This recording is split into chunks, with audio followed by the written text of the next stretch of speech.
ओम शांति। ओम शांति। आज 9 नवंबर 2025 प्रातः मुरली। सत्यता और पवित्रता की शक्ति को स्वरूप में लाते बालक और मालिकपन का बैलेंस रखो। आज सत बाप, सत शिक्षक, सतगुरु अपने चारों ओर के सत्यता स्वरूप, शक्ति स्वरूप बच्चों को देख रहे हैं, क्योंकि सत्यता की शक्ति सर्वश्रेष्ठ है। इस सत्यता की शक्ति का आधार है संपूर्ण पवित्रता। मन, वचन, कर्म, संबंध, संपर्क, स्वप्न में भी अपवित्रता का नाम निशान न हो। ऐसी पवित्रता का प्रत्यक्ष स्वरूप क्या दिखाई देता? ऐसी पवित्र आत्मा के चलन और चेहरे में स्पष्ट दिव्यता दिखाई देती है। उनके नैनों में रूहानी चमक, चेहरे में सदा हर्षित मुखता और चलन में हर कदम में बाप समान कर्मयोगी। ऐसे सत्यवादी सत बाप द्वारा इस समय आप सभी बन रहे हो। दुनिया में भी कई अपने को सत्यवादी कहते हैं, सच भी बोलते हैं, लेकिन संपूर्ण पवित्रता ही सच्ची सत्यता की शक्ति है, जो इस समय इस संगम युग में आप सभी बन रहे हो। इस संगम युग की श्रेष्ठ प्राप्ति है सत्यता की शक्ति, पवित्रता की शक्ति, जिसकी प्राप्ति सतयुग में आप सभी ब्राह्मण सो देवता बन आत्मा और शरीर दोनों से पवित्र बनते हो। सारे सृष्टि चक्र में और कोई भी आत्मा और शरीर दोनों से पवित्र नहीं बनते। आत्मा से पवित्र बनते भी हैं, लेकिन शरीर पवित्र नहीं मिलता। तो ऐसी संपूर्ण पवित्रता इस समय आप सब धारण कर रहे हो। फलक से कहते हो याद है क्या? फलक से कहते हो याद करो। सभी दिल से कहते हैं, अनुभव से कहते हैं कि पवित्रता तो हमारा जन्म सिद्ध अधिकार है। जन्म सिद्ध अधिकार सहज प्राप्त होता है, क्योंकि पवित्रता व सत्यता प्राप्त करने के लिए आप सभी ने पहले अपने सत स्वरूप आत्मा को जान लिया, अपने सत बाप शिक्षक सतगुरु को पहचान लिया और पा लिया। जब तक कोई अपने सत स्वरूप व सत बाप को नहीं जानते, तो संपूर्ण पवित्रता सत्यता की शक्ति आ नहीं सकती। तो आप सभी सत्यता और पवित्रता की शक्ति के अनुभव है ना? हैं अनुभवी हैं। वह लोग प्रयत्न करते हैं, लेकिन यथार्थ रूप में न अपने स्वरूप न सतबाप के यथार्थ स्वरूप को जान सकते। और आप सब ने इस समय के अनुभव द्वारा पवित्रता को ऐसे सहज अपनाया, जो इस समय के प्राप्ति और प्रारब्ध देवताओं की पवित्र नेचुरल और नेचर है। ऐसी नेचुरल का अनुभव आप ही प्राप्त करते हो, तो चेक करो कि पवित्रता व सत्यता की शक्ति नेचुरल नेचर के रूप में बनी है। आप क्या समझते हो? जो समझते हैं कि पवित्रता तो हमारा जन्म सिद्ध अधिकार है, वह हाथ उठाओ। जन्म सिद्ध अधिकार है कि मेहनत करनी पड़ती है। मेहनत करनी तो नहीं पड़ती है ना, सहज है ना, क्योंकि जन्म सिद्ध अधिकार तो सहज प्राप्त होता है, मेहनत नहीं करनी पड़ती। दुनिया वाले असंभव समझते हैं और अपने आपने असंभव को संभव और सहज बना दिया है। जो नए नए बच्चे आए हैं, जो पहले बारी आए हैं, वह हाथ उठाओ। अच्छा, जो नए नए बच्चे हैं, मुबारक हो नए पहली बार आने वालों को, क्योंकि बाप दादा कहते हैं कि भले लेट तो आए हो, लेकिन टू लेट में नहीं आए हो। और नए बच्चों को बाप दादा का वरदान है कि लास्ट वाला भी फास्ट पुरुषार्थ कर फर्स्ट डिवीजन में आ सकते हैं। फर्स्ट नंबर नहीं, लेकिन फर्स्ट डिवीजन में आ सकते हैं। तो नए बच्चों को इतनी हिम्मत है, हाथ उठाओ जो फर्स्ट आएंगे। देखना टीवी में आपका हाथ दिखाई दे रहा है। अच्छा, हिम्मत वाले हैं, मुबारक हो हिम्मत की। और हिम्मत है तो बाप की तो मदद है ही, लेकिन सर्व ब्राह्मण परिवार की भी शुभ भावना, शुभ कामना आप सबके साथ है। इसलिए जो भी नए पहली बारी आए हैं, उन सब के प्रति बाप दादा और परिवार की तरफ से दोबारा पदम गुणा बधाई हो, बधाई हो, बधाई हो। आप सभी जो पहले आने वाले हैं, उन्हीं को भी खुशी हो रही है ना। बिछड़ी हुई आत्माएं फिर से अपने परिवार में पहुंच गए हैं, तो बाप दादा भी खुश हो रहे हैं और आप सब भी खुश हो रहे हैं। बाप दादा ने वतन में दादी के साथ एक रिजल्ट देखी। क्या रिजल्ट देखी? आप सभी जानते हो, मानते हो कि हम मालिक सो बालक हैं, है ना?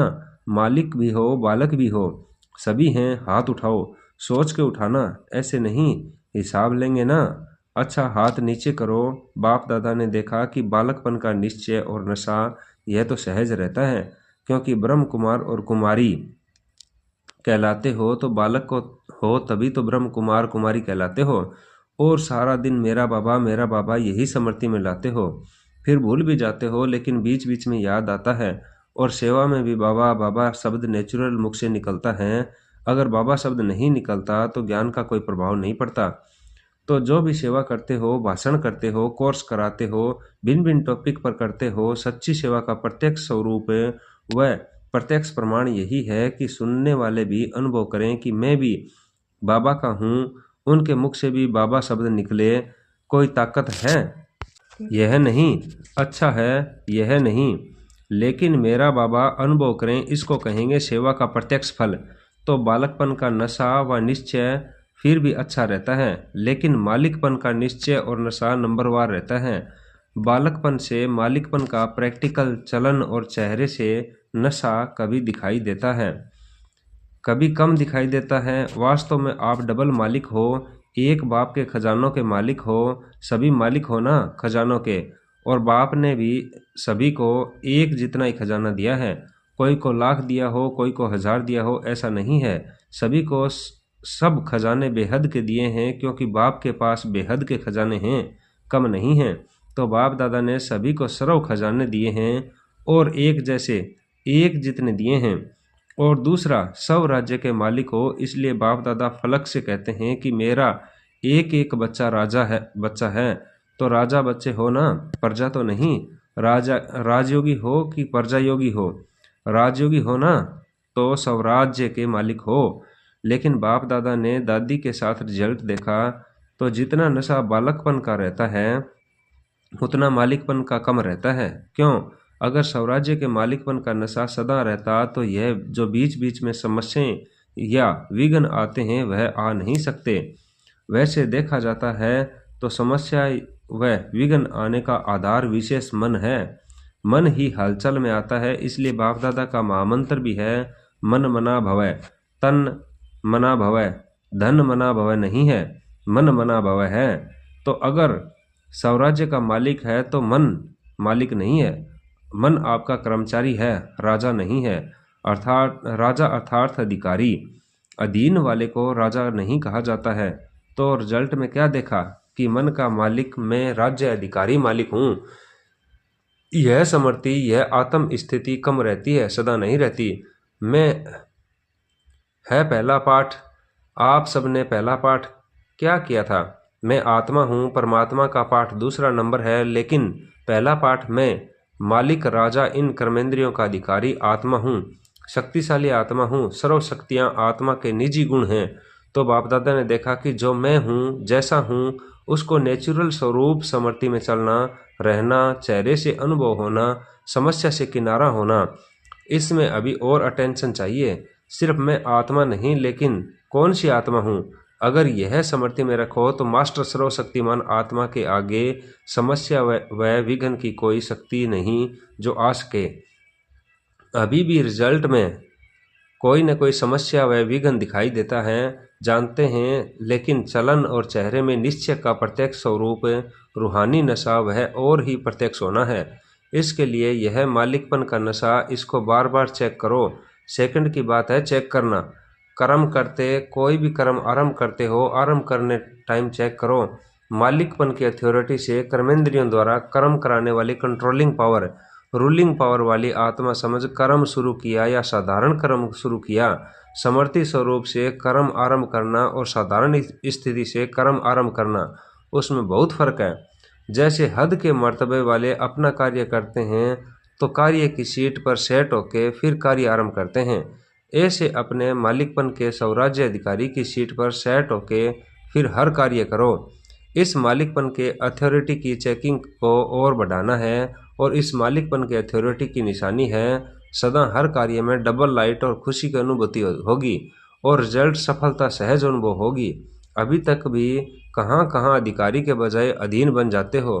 अधीनता की निशानी क्या दिखाई देती? जो बार बार कहते हैं मेरे संस्कार हैं, चाहते नहीं है लेकिन मेरे संस्कार हैं, मेरी नेचर है। बाप दादा ने पहले भी सुनाया कि जिस समय यह कहते हो कि मेरे संस्कार हैं, मेरी नेचर है, क्या यह कमजोरी के संस्कार आपके संस्कार हैं? मेरे हैं। यह तो रावण के मध्य के संस्कार हैं, रावण की देन है। उसको मेरा कहना ही रॉन्ग है। आपके संस्कार तो जो बाप के संस्कार हैं वही संस्कार हैं। उस समय सोचो कि मेरा मेरा कहने से ही वह अधिकारी बन गए हैं और आप अधीन बन जाते हैं। समान बाप जैसे बनना है तो वह मेरे संस्कार नहीं, जो बाप के संस्कार वह मेरे संस्कार हैं। बाप के संस्कार क्या हैं? विश्व कल्याणकारी, शुभ भावना, शुभ कामनाधारी। तो उस समय बाप के संस्कार सामने लाओ। लक्ष्य है बाप समान बनने का और लक्षण रहे हुए हैं रावण के, तो मिक्स हो जाते हैं। कुछ बच्चे अच्छे बाप के संस्कार, कुछ वह मेरे पास्ट के संस्कार, दोनों मिक्स रखते हैं ना, इसलिए खिटखिट होती रहती है। और संस्कार बनते कैसे हैं वह तो सभी जानते हैं ना। मन और बुद्धि के संकल्प और कार्य से संस्कार बनते हैं। पहले मन संकल्प करता, बुद्धि सहयोग देती और अच्छे या बुरे संस्कार बन जाते। तो बाप दादा ने दादी के साथ साथ रिजल्ट में देखा कि मालिकपन का नेचुरल और नेचर का नशा रहे वह बालकपन की भेंट में अभी भी कम है। इसलिए बाप दादा देखते हैं कि समाधान करने के लिए फिर युद्ध करने लग पड़ते हैं ब्राह्मण, लेकिन बीच बीच में क्षत्रिय बन जाते हैं। तो क्षत्रिय नहीं बनना है, ब्राह्मण सो देवता बनना है। क्षत्रिय बनने वाले तो बहुत आने वाले हैं, वह पीछे आने वाले हैं। आप तो अधिकारी आत्माएं हैं। तो सुना रिजल्ट, इसलिए बार बार में कौन यह समर्थी में लाओ है ही नहीं, लेकिन समर्थी स्वरूप में लाओ, ठीक है ना। अच्छा, रिजल्ट भी सुनाई। अभी समस्या का नाम, विघ्न का नाम, हलचल का नाम, व्यर्थ संकल्प का नाम, व्यर्थ कर्म का नाम, व्यर्थ संबंध का नाम, व्यर्थ समर्थी का नाम समाप्त करो और कराओ, ठीक है ना। करेंगे तो दृढ़ संकल्प का हाथ उठाओ। यह हाथ उठाना तो कॉमन हो गया है, इसलिए हाथ नहीं उठवाते हैं। मन में दृढ़ संकल्प का हाथ उठाओ, शरीर का हाथ नहीं, वह बहुत देख लिया है। जब सभी का मिलकर मन से दृढ़ संकल्प का हाथ उठेगा तब ही विश्व के कोने कोने में सभी का खुशी से हाथ उठेगा। हमारा सुखदाता, शांतिदाता बाप आ गया। बाप को प्रत्यक्ष करने का बेड़ा उठाया है ना, उठाया है पक्का। टीचर्स ने उठाया है, पांडवों ने उठाया है पक्का। अच्छा, डेट फिक्स की है? डेट नहीं फिक्स है। कितना टाइम चाहिए? 1 वर्ष चाहिए, 2 वर्ष चाहिए, कितना वर्ष चाहिए? बाप दादा ने कहा था हर एक अपने पुरुषार्थ की यथाशक्ति प्रमाण, अपने नेचुरल चलने की या उड़ने की विधि समान अपनी डेट संपन्न बनने की खुद ही फिक्स करो। बाप दादा तो कहेगा अब करो, लेकिन यथाशक्ति अपने पुरुषार्थ अनुसार अपनी डेट फिक्स करो और समय प्रति समय उसको चेक करो कि समय प्रमाण मनसा की स्टेज, वाचा की स्टेज, संबंध संपर्क की स्टेज में प्रोग्रेस हो रहा है। क्योंकि डेट फिक्स होने से स्वतः ही अटेंशन आता है। बाकी सब की तरफ से, चारों ओर की तरफ से संदेश भी आए हैं, ईमेल भी आए हैं। तो बाप दादा के पास तो ईमेल जब तक पहुँचे उसके पहले ही पहुँच जाता है। दिल के संकल्प का ईमेल बहुत रफ्तार का होता है, वह पहले पहुँच जाता है।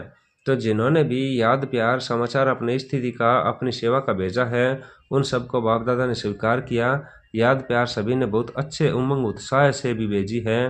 तो बाप दादा उन सभी को, चाहे विदेश चाहे देश, सभी को रिटर्न में याद प्यार और दिल की दुआओं सहित प्यार और शक्ति की सकाश भी दे रहे हैं। अच्छा, सब कुछ सुना, जैसे सुना सहज लगता है ना, ऐसे ही सुनने से परे स्वीट साइलेंस की स्थिति भी जब चाहो, जितना समय चाहो उतना समय मालिक होके।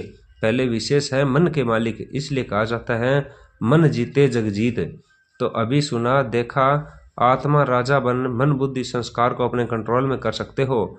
मन बुद्धि संस्कार तीनों के मालिक बन ऑर्डर करो स्वीट साइलेंस। तो अनुभव करो कि ऑर्डर करने से, अधिकारी बनने से तीनों ही ऑर्डर में रहते हैं। अभी अभी अधिकारी के स्टेज पर स्थित हो जाओ। बाप दादा ने ड्रिल कराई। अच्छा, चारों ओर के सदा स्वमानधारी, सत्यता के शक्ति स्वरूप, पवित्रता के सीधी स्वरूप, सदा अचल अडोल स्थिति के अनुभवी, स्व परिवर्तक और विश्व परिवर्तक, सदा अधिकारी स्थिति द्वारा सर्व आत्माओं को बाप द्वारा अधिकार दिलाने वाले चारों तरफ के बाप दादा के लक्की और लवली आत्माओं को परमात्म याद प्यार और दिल की दुआएं स्वीकार हो। और बाप दादा का मीठे मीठे बच्चों को नमस्ते। वरदान है स्वयं को स्वयं ही परिवर्तन कर विश्व के आधारमूर्त बनने वाले श्रेष्ठ पद के अधिकारी भवै। श्रेष्ठ पद पाने के लिए बाप दादा की यही शिक्षा है कि बच्चे स्वयं को बदलो। स्वयं को बदलने के बजाय परिस्थितियों को व अन्य आत्माओं का बदलने का सोचते हो या संकल्प आता है कि यस सेल्वेशन मिले, सहयोग व सहारा मिले तो परिवर्तित हों। ऐसे किसी भी आधार पर परिवर्तित होने वाले की प्रारब्ध भी आधार पर ही रहेगी, क्योंकि जितनों का आधार लेंगे उतना जमा खाता शेयर्स में बंट जाएगा। इसलिए सदा लक्ष्य रखो कि समय को परिवर्तन होना है। मैं समय विश्व का आधारमूर्त हूँ। स्लोगन है, संगठन में उमंग उत्साह और श्रेष्ठ संकल्प से सफलता हुई पड़ी है। ऐ व्यक्ति सारे हैं, अशरीरी व विदेही स्थिति का अभ्यास बढ़ाओ। जैसे कोई कमजोर होता है तो उनको शक्ति भरने के लिए ग्लूकोज चढ़ाते हैं। ऐसे जब अपने को शरीर से परे अशरीरी आत्मा समझते हो तो यह साक्षीपन की अवस्था शक्ति भरने का काम करती है, और जितना समय साक्षी अवस्था की स्थिति रहती है उतना ही बाप साथी भी याद रहता है, अर्थात साथ रहता है। ओम शांति, ओम शांति, ओम शांति।